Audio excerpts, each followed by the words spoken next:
अब आज के इस वीडियो में विद्यार्थी कुछ प्रमुख प्रश्नों को हल करना सीखेंगे।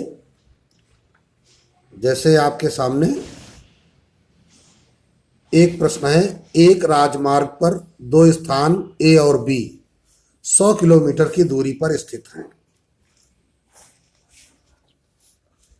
तो हमने क्या किया, ये एक स्थान जिसका नाम ए है और ये एक स्थान जिसका नाम बी है और इनके बीच की दूरी जो दी गई है 100 मीटर 100 किलोमीटर। समझ लो कि ये दो शहर हैं। एक कार ए से तथा दूसरी कार बी से, यहां से एक कार और दूसरी कार बी से एक ही समय चलना प्रारंभ करती है। तो भाई देखो, ये हमने एक सड़क बना दी। एक सड़क है जो कहीं से आ रही है, पहले ए शहर में पहुंचती है, फिर वही सड़क बी शहर में पहुंचती है और फिर वही आगे अन्य शहर के लिए चली जाती है। तो जब कोई कार इस सड़क पर चलेगी बिंदु ए से, तो उसके पास दो मार्ग हैं, या तो वो इधर जाएगी और या तो ए से बी की ओर जाएगी। इसी प्रकार बी से चलने वाली कार या तो वो इधर जाएगी और या तो बी से ए की ओर जाएगी। अब यह बात हम प्रश्न में समझेंगे। एक कार ए से दूसरी कार बी से एक ही समय चलना प्रारंभ करती है यदि ये कारें भिन्न भिन्न चालों से, दोनों कारों की चाल अलग अलग है, एक ही दिशा में चलती हैं। मतलब ए वाली कार भी इधर जा रही है और बी वाली कार भी इधर जा रही है, तो वे 5 घंटे पश्चात मिलती हैं। क्या कह रहा है? तो वे 5 घंटे पश्चात मिलती हैं। दोनों कारों की चाल ज्ञात कीजिए। तो चलिए देखते हैं, हल करेंगे। माना कि स्थान ए से चलने वाली कार की चाल x किलोमीटर प्रति घंटा, स्थान बी से चलने वाली कार की चाल y किलोमीटर प्रति घंटा। दोनों स्थानों के बीच की दूरी 100 किलोमीटर। अब इस प्रश्न को विद्यार्थी ध्यान देंगे। प्रथम शर्त में क्या था?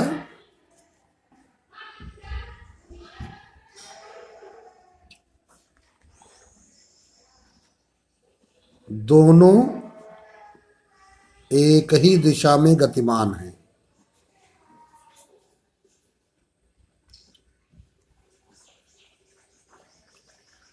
मतलब ए वाली इधर गई और बी वाली इधर गई।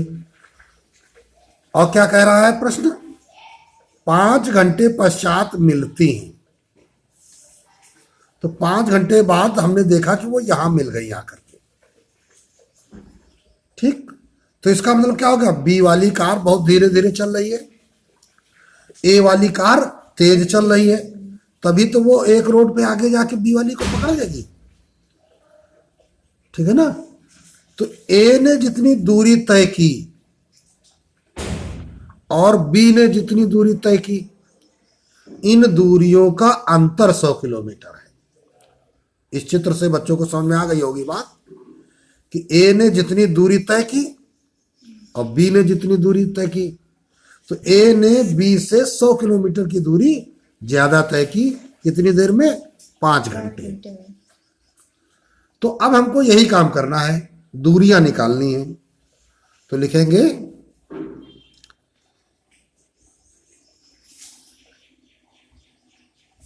ए स्थान से चलने वाली कार, यहां सीधे सीधे सरल लिख दिया, ए वाली कार द्वारा 5 घंटे में चली दूरी। तो चाल बराबर दूरी बटे समय होता है, तो दूरी बराबर चाल गुणे समय। तो दूरी बराबर चाल कितनी थी x, समय कितना 5, तो 5x किलोमीटर, ये दूरी आ गई। अब लिखेंगे बी वाली कार द्वारा 5 घंटे में चली दूरी, तो क्या हो जाएगी y इंटू 5y किलोमीटर हो जाएगा। मतलब जो ए स्थान से कार चली थी वो 5x किलोमीटर दूरी तय की, और बी स्थान चलने वाली कार 5y किलोमीटर। इन दोनों दूरियों का अंतर 100 किलोमीटर है। तो लिख देंगे प्रश्नानुसार 5x माइनस 5y बराबर 100। अब इसको सरल करोगे, 5 से भाग लगा दोगे, x माइनस वाई बराबर 20, ये समीकरण नंबर फर्स्ट बन गया। अब आते हैं द्वितीय शर्त। अब इस प्रश्न में विद्यार्थी ध्यान से देखेंगे तो पहली शर्त ही यहां से यहां तक है, यहां दूसरी शर्त है ही नहीं, अर्थात ये प्रश्न अधूरा है। तो दूसरी शर्त इस प्रश्न की जो है वो मैं आपको बताता हूं कि दोनों कारें विपरीत दिशा में गतिमान हैं।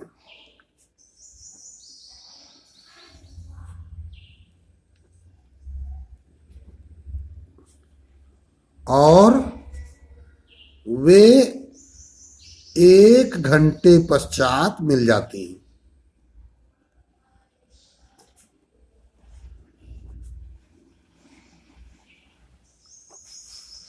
ये द्वितीय शर्त है।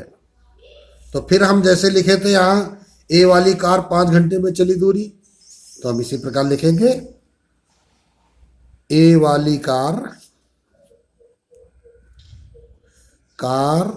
द्वारा 1 घंटे में चली दूरी, 1 घंटे में x किलोमीटर जा रही थी। बी वाली कार 1 घंटे में चली दूरी y किलोमीटर थी। स्थिति देख लेते हैं। विपरीत दिशा में चलने का मतलब ए वाली कार इधर गई और बी वाली कार इधर आई, तभी तो मिलेंगी एक दूसरे से। अन्यथा एक स्थिति और है विपरीत वाली, ए वाली कार इधर चली जाए इस दिशा में और बी वाली कार इधर चली जाए, तब भी तो दिशा विपरीत कही जाएगी। लेकिन ऐसी दिशा में दोनों कारें कभी नहीं मिलेंगी। तो ये वाली विपरीत दिशा होगी जब ए वाली कार बी की ओर, बी वाली कार ए की ओर चले, तो ये विपरीत दिशा। और 1 घंटे बाद ये दोनों मिल जाती हैं आकर के। 1 घंटे बाद भाई ये तेज चल रही है, ज्यादा दूरी तय करेगी, तो ये धीरे चल रही है, कम दूरी तय करेगी। तो इस प्रकार अब यहां पे क्या हो रहा है, दोनों का योग 100 किलोमीटर हो रहा है। दोनों द्वारा चली गई दूरियों का योग 100 किलोमीटर हो रहा है। तो ए ने चला x किलोमीटर, बी ने चला y किलोमीटर, कुल हो गए 100 किलोमीटर। तो अब लिख देंगे यहां प्रश्नानुसार। तो ये क्वेश्चन नंबर बन जाती है सेकंड। अब विद्यार्थियों को बज्रगुणन क्रिया तो सिखाई गई है, चाहे तो बज्रगुणन क्रिया द्वारा इसको हल कर सकते हैं, चाहे तो प्रतिस्थापन द्वारा हल कर सकते हैं, चाहे तो विलोपन द्वारा कर सकते हैं।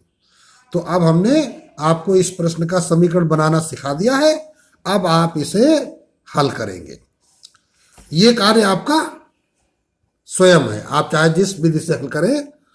तो लिखे, हमने यहां पे लिख दिया हल करने पर। जब आप इसे हल करेंगे तो इसका जो आंसर मिलेगा x बराबर आएगा आपका 60 किलोमीटर प्रति घंटा और y बराबर आएगा 40 किलोमीटर प्रति घंटा। x क्या था? स्थान A से चलने वाली कार। तो उत्तर में हम क्या लिखेंगे? अतः स्थान A से चलने वाली कार की चाल बराबर 60 किलोमीटर प्रति घंटा तथा स्थान B से चलने वाली कार की चाल 40 किलोमीटर प्रति घंटा। तो ये आपके प्रश्न का उत्तर हो गया। अब एक और प्रश्न विद्यार्थी देखेंगे इसी अभ्यास में, महत्वपूर्ण प्रश्न है। एक आयत का क्षेत्रफल 9 वर्ग इकाई कम हो जाता है यदि उसकी लंबाई 5 इकाई कम कर दी जाए और चौड़ाई 3 इकाई बढ़ा दी जाए। यहां तक एक शर्त है। यदि हम लंबाई को 3 इकाई और चौड़ाई को 2 इकाई बढ़ा दें तो क्षेत्रफल 67 वर्ग इकाई बढ़ जाता है। आयत की विमाएं ज्ञात कीजिए। तो क्षेत्रफल संबंधी प्रश्न है, विद्यार्थी ध्यान से सीखेंगे। अच्छे प्रश्नों में से एक है। तो माना कि आयत, अब पूछा क्या गया है? आयत की विमाएं पूछी गई हैं। तो विद्यार्थी जानते हैं कि आयत में क्या क्या होता है।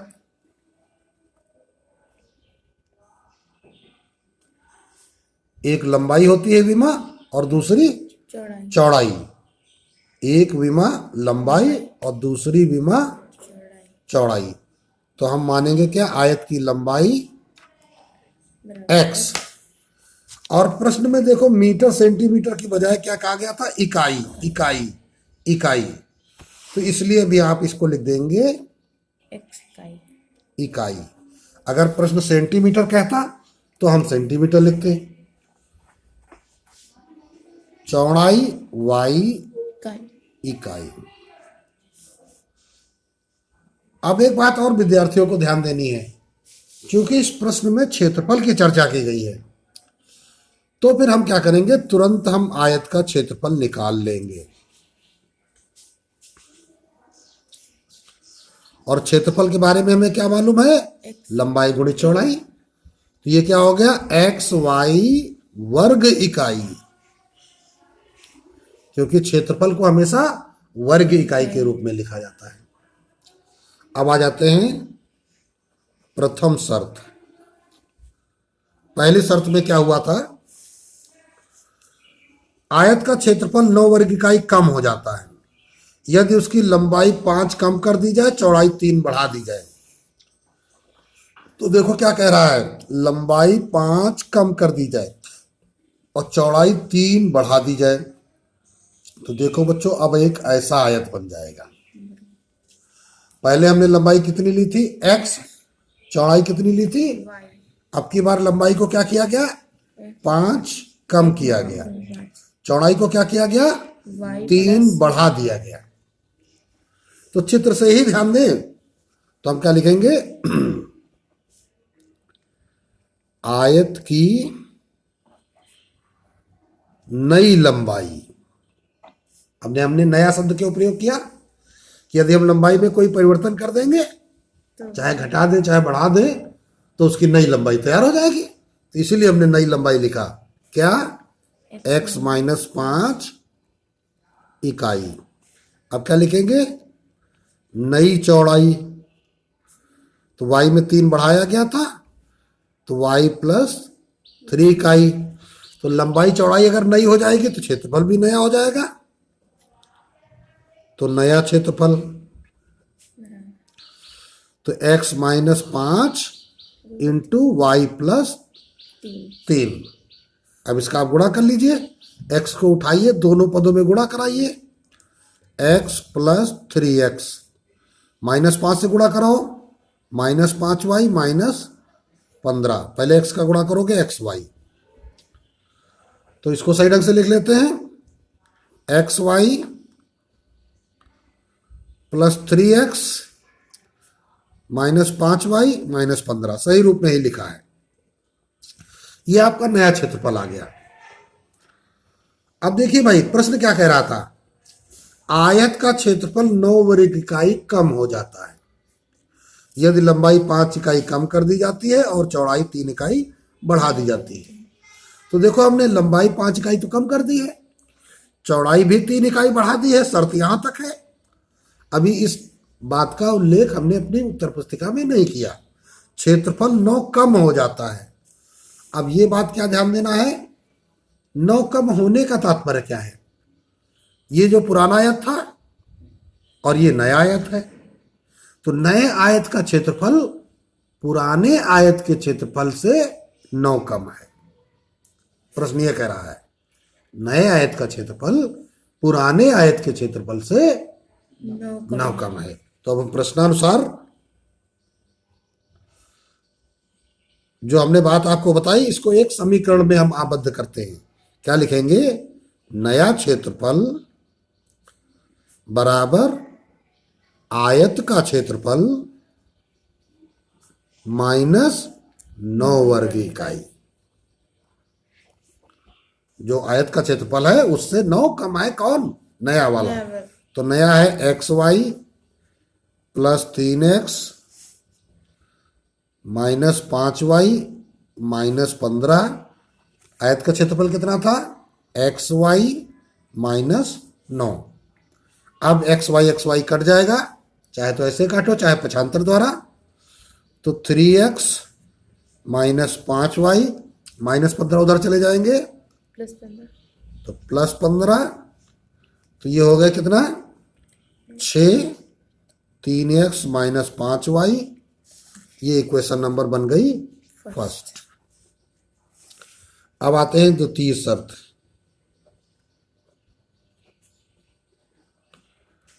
अब दूसरी शर्त में क्या था, देखते हैं प्रश्न में, यदि लंबाई को 3 इकाई और चौड़ाई को 2 इकाई बढ़ा दें, यदि हम लंबाई को 3 इकाई और चौड़ाई को 2 इकाई बढ़ा दें तो क्षेत्रफल 67 वर्ग इकाई बढ़ जाता है। अब की बार दोनों को बढ़ा देना है, तो चित्र को हम देखो काल्पनिक ढंग से देखते हैं। हमारे पास पहला फिगर ये है, लंबाई को भी बढ़ा दिया गया और चौड़ाई को भी बढ़ा दिया गया, दोनों को बढ़ा दिया गया, लंबाई को भी और चौड़ाई को। तो लंबाई को कितना बढ़ाया गया, 3, और चौड़ाई को कितना बढ़ाया गया, 2। लंबाई को बढ़ाया गया 3 अर्थात x + 3, चौड़ाई को 2 बढ़ाया गया तो y + 2। देखिए भाई, लंबाई को 3 और चौड़ाई को 2 इकाई बढ़ा दें, तो चलते हैं भाई, तो क्या लिखेंगे, पुनः नई लंबाई कितनी हो गई, x + 3 इकाई, नई चौड़ाई कितनी हो गई, y + 2 इकाई। तो नया क्षेत्रफल x + 3 लंबाई गुणित y + 2 चौड़ाई, तो x से गुणा कर दो, xy + 2x + 3y + 6, तो इस प्रकार ये तुम्हारा नया क्षेत्रफल हो गया। अब क्या करोगे, प्रश्नानुसार, तो प्रश्नानुसार क्या लिखोगे, नया क्षेत्रफल बराबर आयत का क्षेत्रफल प्लस कितना बढ़ गया था, 67 वर्ग इकाई। यही तो प्रश्न ने बताया था। तो xy + 2x + 3y + 6 बराबर आयत का क्षेत्रफल xy + 67। xy cancel out, 2x plus 3y बराबर 67 माइनस 6। 2x प्लस 3y बराबर 61। ये समीकरण 2 हो गया। तो इस प्रकार आप इन दोनों समीकरणों को हल करेंगे और हल करने के पश्चात x और y की वैल्यू निकाल लेंगे। जब x और y की वैल्यू निकाल लेंगे तो यही प्रश्न ने आपसे पूछा था। इसको आप हल करेंगे, फिर क्या लिखेंगे आखिरी में, अतः आयत की लंबाई बराबर जितना निकल आए और चौड़ाई बराबर इकाई के रूप में आप लिख दीजिएगा। तो इतना कार्य जो है विद्यार्थी स्वयं करेंगे और यह प्रश्न आपका पूर्ण हो जाता है।